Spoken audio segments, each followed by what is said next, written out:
Welcome to the Spirit of Truth video podcast. Joining me today, straight from the Holy Land, is my very good friend, Gabriel Rymberg. Welcome, Gabriel. Thank you. Thank you for having me. All right. Well, Gabriel's got a lot of exciting projects and a lot of cool ones that are coming up. He's been part of some really interesting ones, and we're going to get to that. But first, Gabriel, could you just kind of give us a little background, introduction, maybe how you found the Urantia Book? Yeah, well, actually, it found me, I think.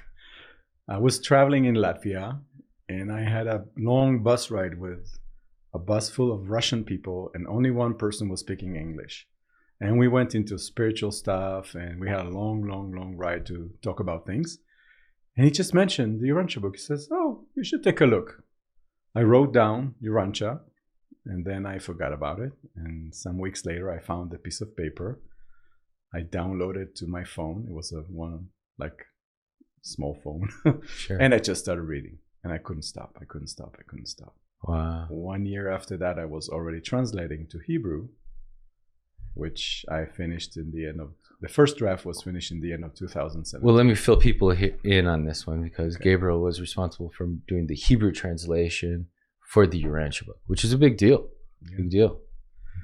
So it changed my life. And some of the things we're doing today will not happen. Well, all things will not happen if that didn't happen. And so that's how the book changed my life. But I think the most important thing is I was born Jewish, and I had precious little knowledge about Jesus. And reading part 4 and first understanding who Michael is and then who Jesus is really changed my life. So take me back. You got the Urantia Book. You started just reading it on your phone. And then how long did it take you to get to part 4 where you really discovered Jesus? So I started reading the foreword and I couldn't understand anything. So I went back to the guy and he says, what's this? He says, go to part 4. So I actually started at part 4. Okay. And finished. And then I went back all the way to the beginning and started reading all of it. And I spent 6 months reading, basically. Okay. And somewhere in between, I contacted the foundation and asked them if they wanted translated to Hebrew. I don't know what I did that, but it's like, awesome, man. Yeah. So I did, and they did. They tested me, and about after a year, there's a very elaborate and very meticulous process that is used to translate the Urantia Book. And if you want, I can share a little bit about that. It's really well thought of. And well, later I started a translation company. So I know a little bit about translations now, but way back then, I was just following the process with Tamara and George, Marilyn. Okay. Yeah. Well, cool. I mean, a lot of people don't know Gabriel, but he is a really interesting story. Being born Jewish, coming up in Israel, being a follower of Jesus, and now he's on this American tour, essentially sharing his good news of his upcoming projects. And it's really exciting stuff. I know that you've been working on really cool things for a long time, but this one's really unique. And I thought, maybe we could just kind of go back and forth a little bit about some of the projects and some of the inspiration behind this project. If you want to share with the audience what you're working on. Yeah. So I'm asking myself, how can we make this world a little bit better than it is now? I mean, how can we leave it in a better place? And part 4 of the Urantia Book has a lot of what I call marching orders. It's like the revelators are telling us stuff that they think we should do. And I read it many times, and there were specific paragraphs that were calling me out and saying, look at this, look at this, look at this. And eventually I landed on several that were very inspiring that have to do with sharing Jesus with the world. And little by little, and it's really like following the breadcrumbs, several big projects have been materializing over the last 9 years. And they have a life of their own, basically, where I'm just following the breadcrumbs. Okay. But right now it's coming to a point where there's a lot of energy, there's a lot of enthusiasm, and people are joining. And I came to the United States to tell Urantians about these things, and hopefully have people be inspired by this and help us. So let us hear. What is it? What do you got? What is the cool project that you're working on right now? Okay, so the first one is an app. and we named it the Jesus Metaverse. It might not stay that name, but Okay. and what it is you can think of it as a Wikipedia based on part 4 of the Urantia Book. We're writing it from scratch, so every page on that Wikipedia is a new secondary work about something. And that Wikipedia has also a social platform that will allow people to get to know Jesus, know what he was, and then start discussing it with other people, and perhaps also be mentored by mentors. Cool. So we're putting together 2 things, and we're basing it all on part 4 of the Urantia Book. But before we started doing that, we actually built a computer model that takes information for the entire part 4 of the Urantia Book and the untold story of Jesus, which is an amazing reference. And we built a knowledge graph. Okay. This is from computer science. So we have thousands of data points, and every data point like that is going to be a page in the Wikipedia. But for example, you can ask this computer model, tell me every time Jesus and Simon Peter did something together, and tell me when and where. And then we can display all this information in a special page that is dedicated to the relationship between Jesus and Simon Peter. And then you can read all of this. Of course, all the information is there, but somebody now, a Urantia Book student, is going through the entire part 4 just for the purpose of writing one essay about Simon Peter and Jesus. So, and we're doing this hundreds of times on different topics and places and people and relationships and events. So we're basically repurposing part 4 of the Urantia Book in a way that I think it starts to be similar to what they use up in the mentioned worlds. They probably have other technologies to represent information, but it feels inspired because the book now comes to life. Yeah. That's just what I was going to say, is that you're bringing this into a tangible way now. That's what I love about secondary works and Urantia Book readers who are inspired to do secondary works, is that it allows for revelation to be a little bit more digestible for people in the everyday circumstances of these things, of how we see it. So what you're doing, bringing Jesus to life, and especially his interpersonal relationships and things like that, I think I foresee that allowing people to feel more related to him and can connect in his experiences more, I feel like. Yeah, there's a lot of things going on right now. I mean, people in the US probably saw the Super Bowl ads from He Gets Us. There's The Chosen, the TV series. So there's another vector now happening where Jesus is being displayed in a different way that really is new and refreshing. And the Urantia Book is like the director's cut of his life. So using the Urantia Book in this way to make it accessible to people who, like me, didn't know or don't know a lot about Jesus. Obviously, they heard the name. Sure. But even if they're Christian, and especially if they're not Christian, we want to share with them something that is not connected necessarily to Christianity. So we use the term, let us tell you stories about Jesus before Christianity. And then perhaps you'll be interested in learning what Jesus was. He was not only the most famous Jew in the world, but he was also an accomplished spiritual teacher. Oh, yeah. And anybody can benefit from that. And especially the young people today looking for meaning and purpose and hope. Well, I love that we're, I'm reflecting on Jesus before Christianity, and you could put it in some sense of maybe placing Jesus above Christianity, which should happen, but still the notion of before there ever was Christianity, Jesus wasn't teaching about, the atonement doctrine and the church and stuff like that. I mean, he did tell Peter, upon this rock, I'll build my church, but it wasn't in the institutional sense that we have now. So it is really interesting to reflect on what was Jesus's message before there was ever a church. What was he telling people? He wasn't saying, I'm going to die for you and then start this church, right? So I appreciate that you're going there. It's a good spot to go. Yeah, it's going to help people who are, well, let's say there's 6 billion people out there who are not Christian. And I would imagine that most of them are never going to be Christian or not interested right now to become Christians. But if we want to talk to them about Jesus, we have to somehow make it accessible to them and not threatening.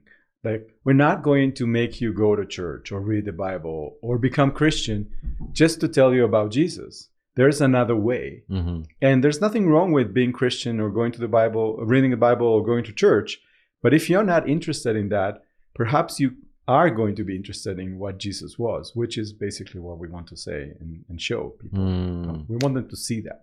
Yeah. And now that's easier said than done, especially when we talk about how does following Jesus get socialized in a group setting, group community. It's like, I know you and I were just talking about how people gather around these things. I don't know if you've had any insights into what you would like to see going forward or try to inspire going forward as far as the gathering. Well, I see a lot of power in what I call circles of trust, or you can even say prayer circles. A group of Urantians have started a prayer circle like that right the day that the Ukraine war started. Oh, that's February right. 21st. That's right. Yeah. And we've been going every day, 12 Eastern, every day since. Since then, you've been going every 7 day. days a week. Wow. That's Yeah. commitment, man.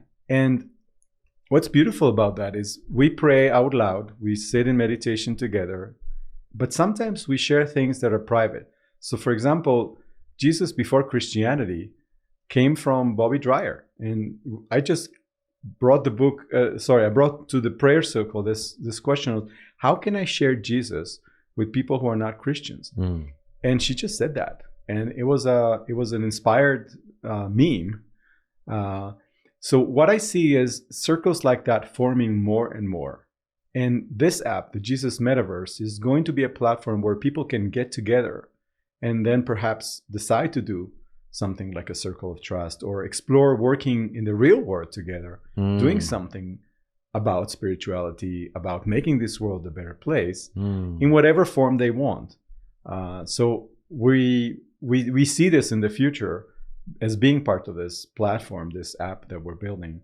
But the first part we're working on right now is more sharing the stories, bringing it to life in a way that people can experience it on their computer very, very simply and beautifully. We're using AI / post-processed art by Gary Tong, and this product is designed by Lisa, his wife, and she's doing an amazing job. Those two are very talented, and it's nice to have talented Urantia Book readers working together, man. Yeah, that's great. That's great. Now, I know that there's other aspects to this Jesus project that you're working on. I know that there's actual physical brick and mortar aspects as well, right? Could you tell us a little bit about that too? Yeah. So the seeds for what we call now the Jesus Museum, which will be in Israel, were planted almost 9 years ago. And I just woke up one morning and I saw in my mind's eye, just before I opened the eyes, I saw a picture of the Sea of Galilee, and I had no idea what to do. And many, many, many years and turns and twists later, we now can say that we want to build a museum for Jesus. And we want to take people back in time using the latest technology 2,000 years ago and tell them the story of what happened there, what Jesus was, what he said, in an immersive way. So people will walk into this venue and be transported back in time. Cool. But then we also want to tell the story of what happened since, how this entire civilization was affected by the teaching and the bestowal mission of this person. And we want to tell this story to everybody, not just to Christians. I go around Israel and I tell people I want to build a Jesus museum, and the eyebrows pop up and it's, oh, there isn't a place like this anywhere on the planet. I'd like to see. I'd like, it's like, okay, that's a good idea. This Jesus, I know his name, but what was he about? I don't know. And most Jewish people don't. And it's even more funny than that, because I was in a wedding last year in Israel. Everybody was Jewish. And somebody waves me over and says, hey, what are you doing? So I joked and I said, I'm working for the most famous Jew in the world. And he knew I was talking about Jesus, so he laughed. But there was another guy who didn't. And he thought I was working for Albert Einstein. And then I said, no, I'm working for Jesus. And he was dead serious. He looked at me and he said, Jesus was Christian. And then I understood. And then when Bobby said, Jesus before Christianity, this is the angle.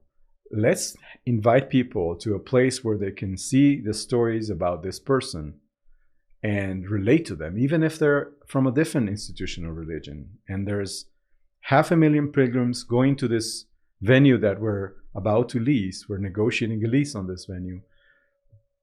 And 1.5 million pilgrims come to Israel every year. And there's many Jewish people who want to know the story. Oh, yeah. So, and we are connecting this to something called the Ancient Galilee Boat. So we're going to put this museum in the same building where now has been displayed for 30 years a boat that was excavated from the Sea of Galilee. It's carbon dated to the time of Jesus. And the historians who checked it out say, you know, the Romans didn't build boats like this, because there's many Romans boats that are available to explore. So they say something is different about the way the boards were processed and joined together in this boat. And we know from the Urantia Book that Jesus and Zebedee pioneered a new type of boat. And after 5 years, it was so good that everybody was buying that boat. So perhaps this boat was actually designed or even built by the master. Wow. So we're going to connect the story to this boat. Okay. And then start. That would be the starting point. Yeah, and I know that you were talking about incorporating all sorts of new technology and stuff as far as the experience that's provided coming into the location that you're making, the museum. Yeah. So today there's immersive experiences of many kinds. There's projection. You can see the Van Gogh experience, and you're basically walking into a huge hall, and every surface is projected, and you hear sounds, and there's light and sound and music all together. There's also holographic projection technologies existing today that basically it's like the Star Trek holodeck. You know, you're walking into, and there's a screen that projects something in midair, and I'm inspired by several passages in the Urantia Book where in Jerusalem and other planets in Mansonia, you're basically walking through a museum that is like, I don't know what they're using, but you're seeing stories being presented to you. And they even say that mortals that come from those planets are responsible for telling the stories of their planet of origin. So I'm sure there's technology there that allows you to tell stories. And I'm inspired to do something like this with the technologies we have today. And certainly we have the stories, we have the Urantia Book, and everything that happened since. It's extremely well documented. Yeah, man, that's great. Well, I find it so fascinating because that Holy Land over there, it's so represented by the Abrahamic religions. I mean, there's a big influence there. And yet here's this huge attractive power of the Master, of Jesus, and what it can provide in liberation for all of us. In spite of whatever institutionalized religion is going on, that it is kind of like a crossroads. And I'm wondering if maybe you feel deeper understanding in the plan of why Melchizedek came in that same region. Pretty much Adam and Eve were in that area, and then Jesus was bestowed in that area, in that Jerusalem area, of that crossroads. You see like such divine intelligence of laying down information right there. I mean, you live there, so maybe you have some insight into that. Well, I think this is a little bit above my pay grade. I just feel that, well, specifically about Jesus, the Urantia Book tells us that they chose Mary and Joseph for a reason, and they chose that particular area because of and the timing within the Roman Empire lifetime.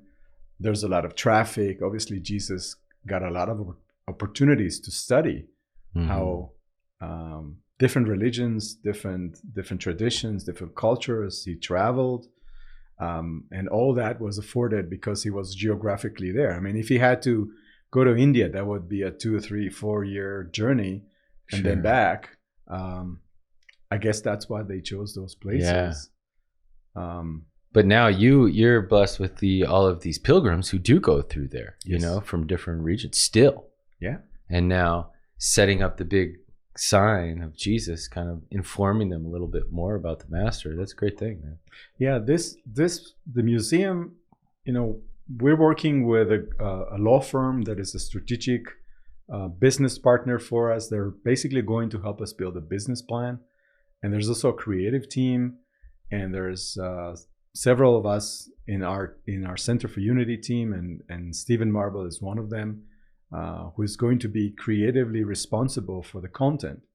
And Stephen has designed in the past the Back to the Future ride for Universal Studios. Cool. He's done films, and he's a very creative person. So he's on our side, but we also have another company that designs venues like this. And Stephen came to Israel last month, and we spent 2 weeks traveling in the Sea of Galilee and Jerusalem and meeting our partners in this team. So this museum thing is not a fancy anymore. It's, we have a venue. They want to do something like this there. We have a strategic partner that can build the program, execute it. We have a creative team that is ready. And so we're now working on all these aspects so we can prepare a donors package. It's not a small project. No. But it's something that I think many people who are Jesusonians or lovers of Jesus would be interested. The key there would be to present a story that everybody can relate to. No, I read a piece in one of the Israeli newspapers that was titled, "Why Isn't There a Jesus Museum?" And one of the things he said is, it's going to be hard for all the denominations to agree on what to present there. So perhaps that's why a person who was born Jewish had put in his, they put in my mind this idea, which is, the lawyers that are working for us, they said, we don't know if you're going to do this museum, but somebody will. It has to exist. And they're not even Christian.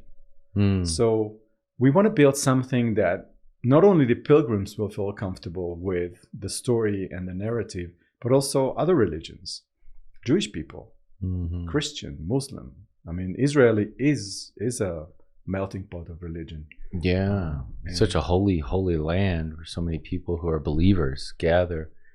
Have you, just out of curiosity, have you faced any backlash, any, red tape that it's been a challenge to get through?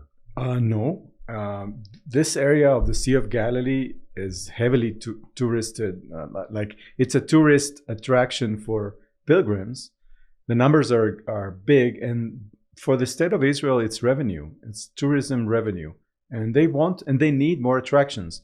The state of Israel is on a plan to, basically the goal is to get 10 million tourists by 2030. So they're building a lot of hotel rooms and hostels and places for people to stay. But if you go around the Sea of Galilee, there's not much to see. I mean, people connect to the energy and the stories, but they usually go to churches. There's a few of them. This place will be a pearl, for the entire state of Israel, and an attraction. And actually, we're going to make it dual use. So in the day, it will be a museum, and in the evening, it could be a performance venue for movies and theater and music. So everybody around this region can enjoy a state-of-the-art place. Ooh, a Jesus Film Festival. That'd be cool, man. Yeah. Well, or conferences. Yeah, conferences too. Yeah. Just being right by the Sea of Galilee, near where they did the church. It's near the Church of the Beatitudes, or no? It's 10 minutes away. 10 minutes. It's on the western shore. Okay. The Church of Beatitudes and the Mount of Beatitudes is on the northwestern shore.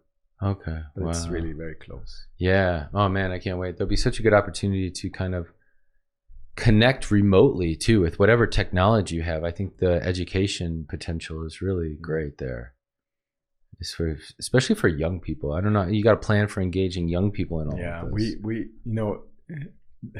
I was inspired, and Sandra, my wife, is working with me on this, as are many other people. But they recently built a new hotel in Magdala, and when you go there, it's built by Mexicans. So the money came from Mexico, the idea came from Mexico. Wow.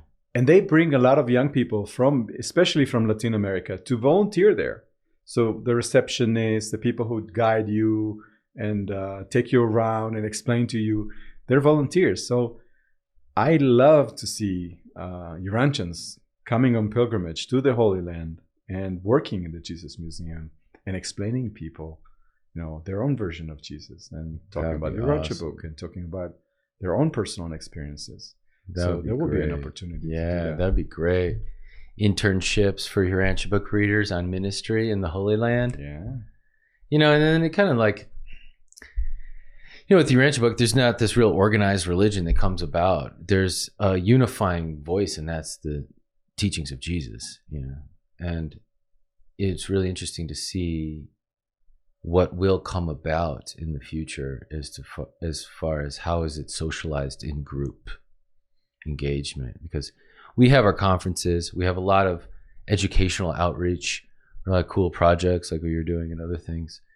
And then when will it come to a point where people want to gather more than just people who are students, but just they're being fulfilled by Jesus's teachings as portrayed this way? They say the revelators told us that this experiment was never actually executed. Living these teachings, welcome. I'm a very simplistic. I've got an engineering mind, so sometimes I take things very literally. And when people ask me, what is it that you like about these teachings, then I simplify and I say, if I can at any point during my day treat myself and any other person and the environment, but mostly, sentient beings or persons, as brothers and sisters. If I could really, when I see a person that I'm engaged in either ministry or business or collaboration or just getting service or providing service, an interaction with another human he's not literally, she or he, we were not born from the same womb. We don't have the same mother and father. But if we think and treat each other as brothers and sisters, what would this world look like? If, you're not going to cheat your brother out of, you're going to hike the price or give him less than what he deserves or be rude or, you're going to think twice before doing that if it's your brother or your cousin or somebody from your family, right? But what if we could do this with other people, everybody? Yeah. This world will not look the same. So absolutely, when we get there, we have to do things differently. And it starts within our relationships, with each other. And that's a very simple teaching, and it's very hard to do. And when you start doing this, you find out where's your blockage. Somebody cuts you on the road and you get mad, right? Right. And the instinct is, this person is rude, this person is maleducated, whatever. Maybe this person is going to a hospital and they need to get there fast and they don't have the energy to look around and be polite. And you just, you're trying to go out of your way to understand and be compassionate and love one more person today. So all those things are very simple, but they were never tried en masse. And for people to know what the master said and did, we want to show them. So that's what we're engaged in, showing what people everywhere around the world what Jesus was. I believe in that. Demonstration is really important, living it, because so often Urantia Book readers can be quoting about Jesus or talk of lines from the Urantia Book, but to actually live that, so that is the reflection of Jesus's demonstration as a human. And what a unique opportunity too, because a God coming here and living a human experience that we can then learn directly from. I think that it's of the utmost importance to get this information out there so that other people can kind of be liberated and how their personal experience can be elevated and actually have some value. So I appreciate that you're doing something like that. I tell a joke. I told this joke, it just came out, but I was talking to our lawyers who, one of them is a Messianic Jew and the other is a Jew. Okay. So one person believes in Christ and the other is just a regular Jew.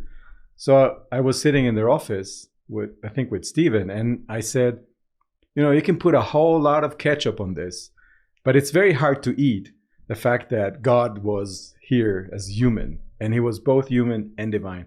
It's a fantastic story. How do you explain it to somebody? It's a mouthful. It's like, put a lot of ketchup on it. It's still hard to eat it. So the more we can display things, the more we can tell stories. Stories are very powerful. Cinema is very powerful. The movies. So our third project is exactly that. Can we show Jesus on the big screen based on the Urantia Book? There's a whole bunch of characters there. There's so much drama and twists of the plot. Those characters are coming to life now in our mind, as some of our team members are actually starting to write scripts. And I know there's other Urantians. I know some of them are writing scripts. So a lot of people are feeling that it's time to show the Jesus from the Urantia papers on the big screen. And not just in a feature, but long format. There's so many stories to tell. There's so much content. Oh my God. So you can tell hours and hours and hours. And, we want to start with something, but we see that this will be like a streaming television series. Okay. That basically never ends. Sure. There's so much material there and people don't know about it. And then you show them and they get inspired. And then this world will change slowly, one person at a time. Have you personally felt out in your neck of the woods where you live, when you explain these projects, other than like your team, your lawyers or anything like that, just other people, did they get a little bit more curious about Jesus or the Urantia Book or anything like that? I haven't started. We try to talk a little bit to Christians who are not Urantians, but mostly we get the question, why are you using the Urantia Book? And they don't know it. And then you start to explain. And then if they're Bible people, then they say, well, I may be interested, but most likely, why aren't you using the Bible? And then I have to say, well, there's something called the Urantia Book, and it is like the director's cut of the Bible. There's 445,000 words just about the life and teachings of Jesus, and all the missing years and so much information. We're using it because it's available, and it tells the story in so much detail that it's just begging to be used. So that's why we're using it. Well, hallelujah, man. I support you in your efforts, however, and I know it's a big project, so I know it'll take wings. I just want to pivot a little bit here and maybe just kind of go back in some of the history of you and I have been friends for a little while. I remember it was in like 2015 or 2016 when I did my first Urantia Association International Conference when we were in Budapest, and you and I got to be roommates. And that was a really cool experience to finally meet someone from the Holy Land and to hear about your story. And that was before you were married. Mm-hmm. And now you're with Sandra. And maybe you could just kind of give us some insight on what it's like to meet another international Urantia Book reader and then pair up and get married. And now you guys are like working together and stuff. Well, the credit for that goes to Diane Lebrec and Lynn St. Pierre. So Diane is a wonderful Urantia student, and she organizes trips to the Holy Land for Urantians. The first one she did was in 2014. So Paula Thompson put us together when she said, I'm going to Israel, and I picked her up from the airport, and we spent a long time together. And then she took off and she did her reconnaissance tour. And then in 2014, she actually came with a group, and Lynn and Gaetan were part of that group. Okay. And I got close with Lynn and Gaetan, and I said, I'm looking for a partner. And they just hooked Sandra and me together. They knew. Oh, wow. Okay. And, they asked me, would you like to see a picture? She asked me, would you like to see a picture of Sandra? I said, sure. And she said, well, she lives in Switzerland. What? And Sandra said the same thing. He lives in Israel. What? Yeah. But after a couple months, that Sandra finished her master's, and we started talking on Skype. And 3 months later, I flew to the IC in Massachusetts, and I think it was Amherst. And I took a ride with Lila and Avi. Avi was actually Avi is graduated now, but he was part of the Urantia translation to Hebrew team. Oh, that's right. That's right. So they took me to Amherst, and then I met Sandra, and the rest is history. I managed to, well, not only me, but she actually left Switzerland and came to live with me in the Holy Land, and it was not easy for her. But now she feels at home. Oh, it took some getting used to? Yeah, she's studying Hebrew, which was going to be her 7th language. Wow. And she's built us a beautiful home. And actually, this is an open invitation to Urantians, because everybody I tell, come to Israel.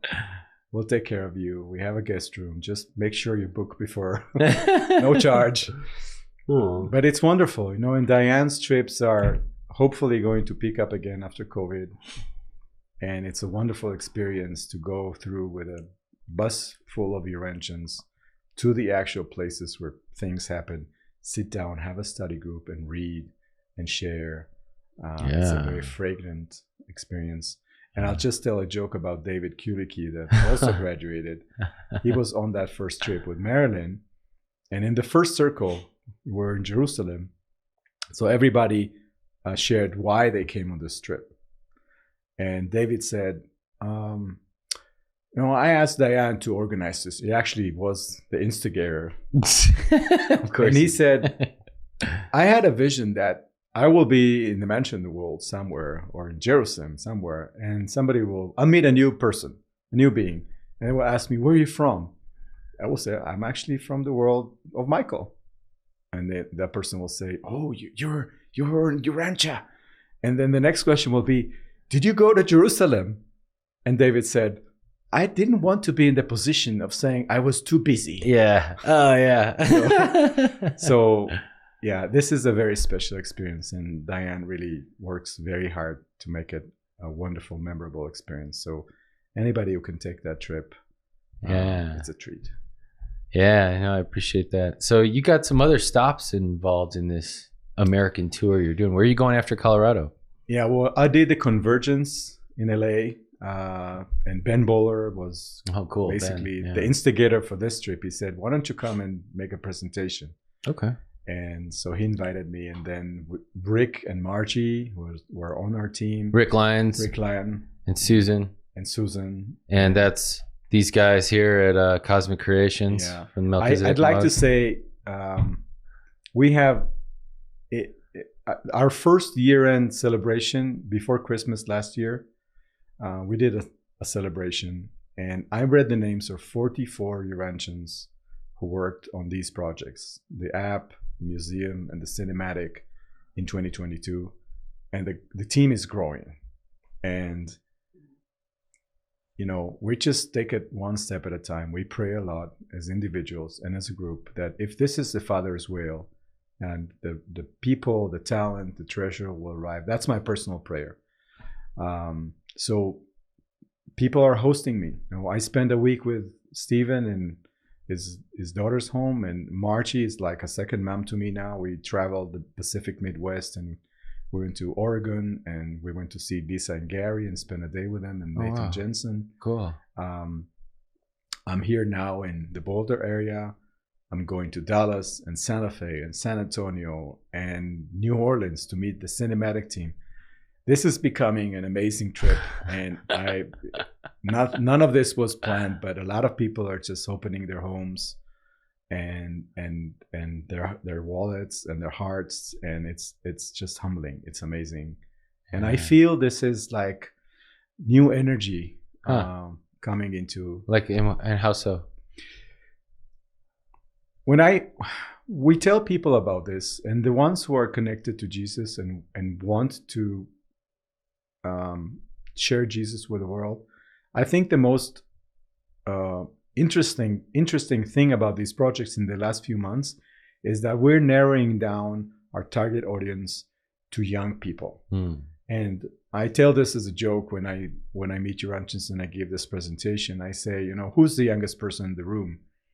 And it's usually me. And I'm 54. And my son, who's 21, calls me the old man. So I'm not young anymore. Right. And of course, where are the young people? And how can we reach them? Yeah. So telling the stories of Jesus in film, with an app, in a simplified manner, in a way that is spiritually fragrant, I think that's it hasn't been done before. And if it's not us, then who? Yeah, I that's the way I feel too. It's like, look, if I'm thinking of this, that means it's my responsibility to give it a try, get this out there.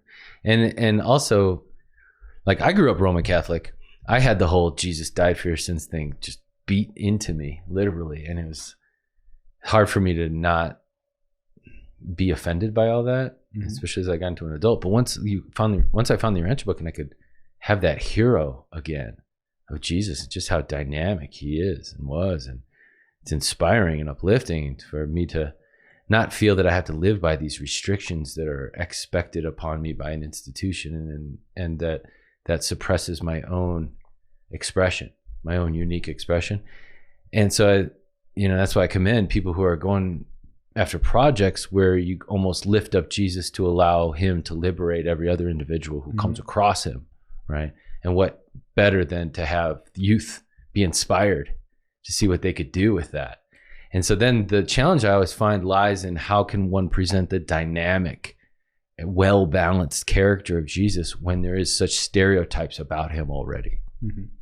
So our approach is going to be threefold.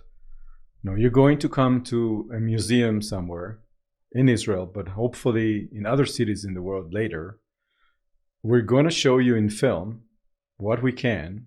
The stories from the Urantia Book are amazing. There's so much there, so many characters and twist lines and plot lines. And so we're doing our best to present all of that. And in the app, we're basically writing something from scratch. And we're doing this with young people in mind. Even the entire app was designed by Lisa after a consultation process with young Urantians. We did a focus groups with Angie and Shane and Juan and May and Alexander. So 5 millennial Urantians.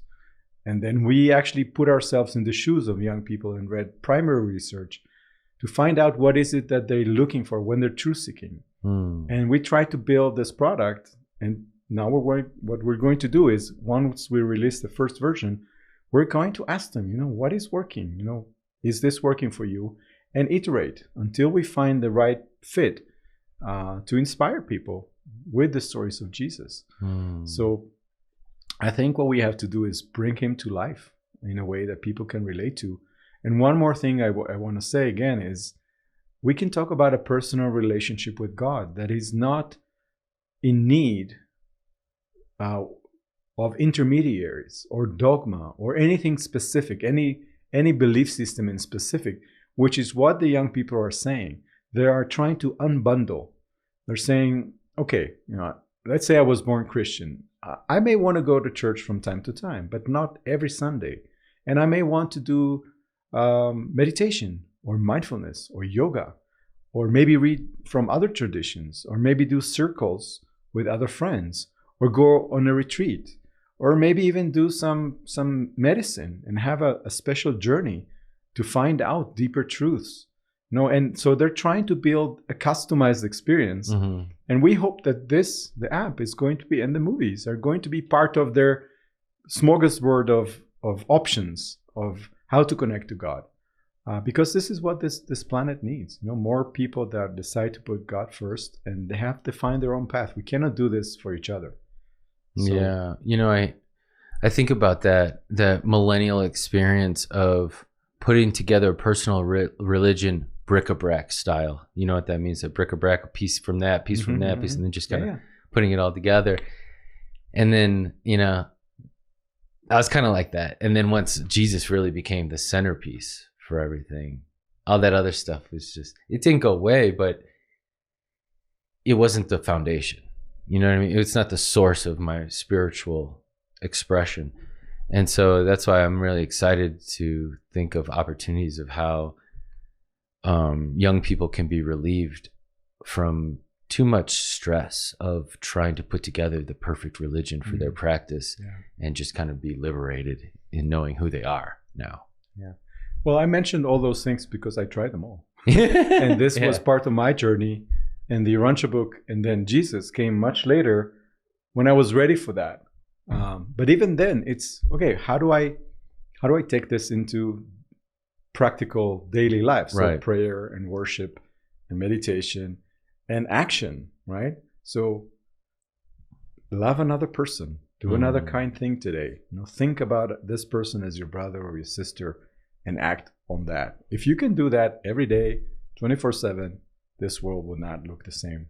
Now, let me ask you personally, was it finding Jesus in the Urantia Book for you that created that character transformation for you, like this love someone else each day, some type of thing, maybe getting out of any self-centeredness or something like that. Yeah, I think for me, the Urantia book came when I was already deep into exploration. So I was in yoga, and I spent more than a whole year in something like a yoga boot camp in Thailand with yogis, and I tried so many things, so many practices. And the Urantia book came after that, so I was already cooked, so to speak. And when I started reading, I didn't understand the forward at all. Sure. But even the forward, I knew that this thing is true. I cannot prove it. And that was my basic premise. So when I got to part 4, and I understood who Michael is, and then Jesus became Michael on earth for me. So because I had no Christian baggage, I had nothing to put in context. So Sure. For me, the journey was not through Christianity. And maybe I was lucky I didn't have anything to drop, but I had a lot of things to acquire. Okay. And so my life changed when I understood that Jesus and Michael are one, and Michael was on this planet, and he's my creator son. So, and one day I will be standing, kneeling, floating, whatever, sitting in a class of people in Salvington, pledging my allegiance. I don't know. I think you probably already are pledging whatever. allegiance. Yeah. No, so I'll be there. And if I have a chance, I will be able to say personally, I'm your child. I come from your world.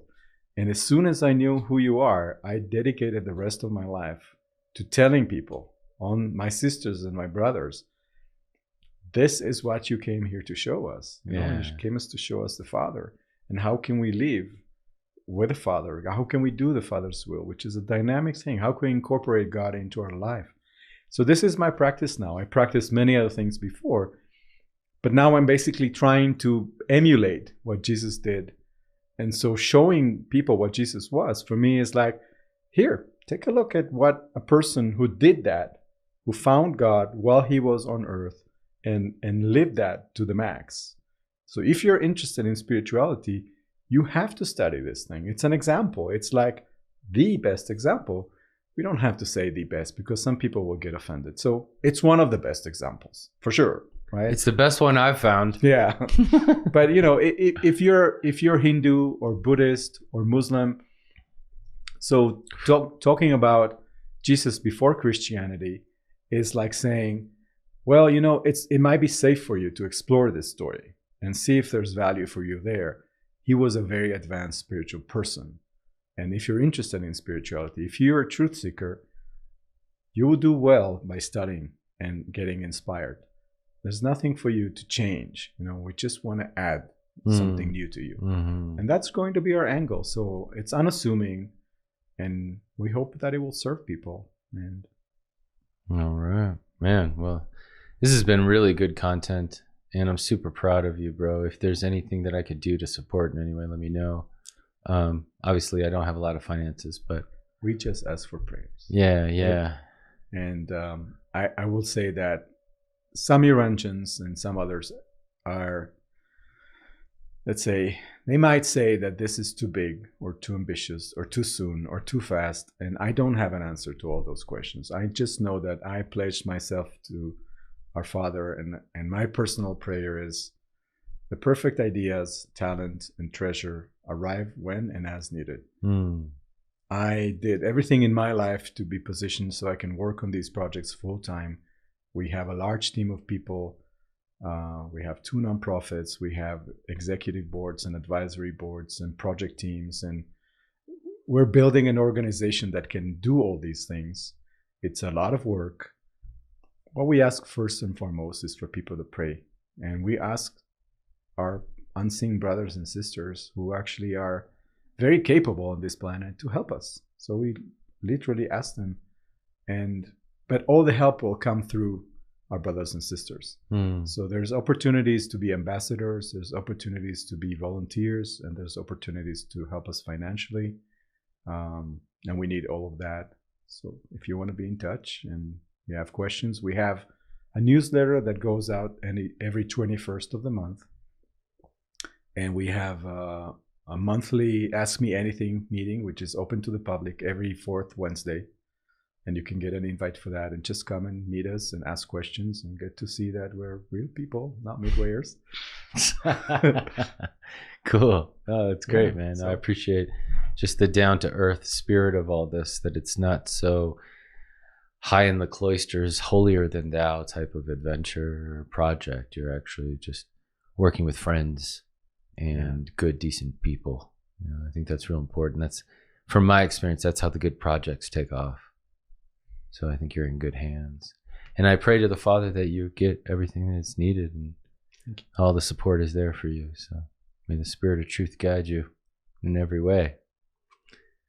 Well, my friend, thank you so much for coming by and hanging out. And if there's any parting words you'd like to share with us or anything like that before we say I goodbye. really want to give thanks to seen and unseen beings. Our team is too many to mention, but I love you all. And there's Sandra knows, because for many years, and I will probably cry now, so you can cut it off. But for many years, I felt very alone, not lonely. And, you know, these big ideas were put in my head and I didn't know what to do. And I think the first ones who stepped up were Rick and Susan. And in any way possible, in many ways, they're like a bulwark of this organization. And many others came. And I feel just inspired just to do this work with so many people. And so first and foremost, our team. But we're surrounded with so many beings that literally their job is to help us. And we have to ask. So I ask them, you know, I say, help us do this and this and this and this. And so we pray a lot. And this is a prayer. You know, this interview for me is a prayer. It's like somebody needs to hear something. So I asked my Father, you know, just tell me what to say. And somebody will hear something. And this is how it goes on this planet. So just to say thanks. It's a great adventure. I don't feel alone anymore, which is pretty awesome.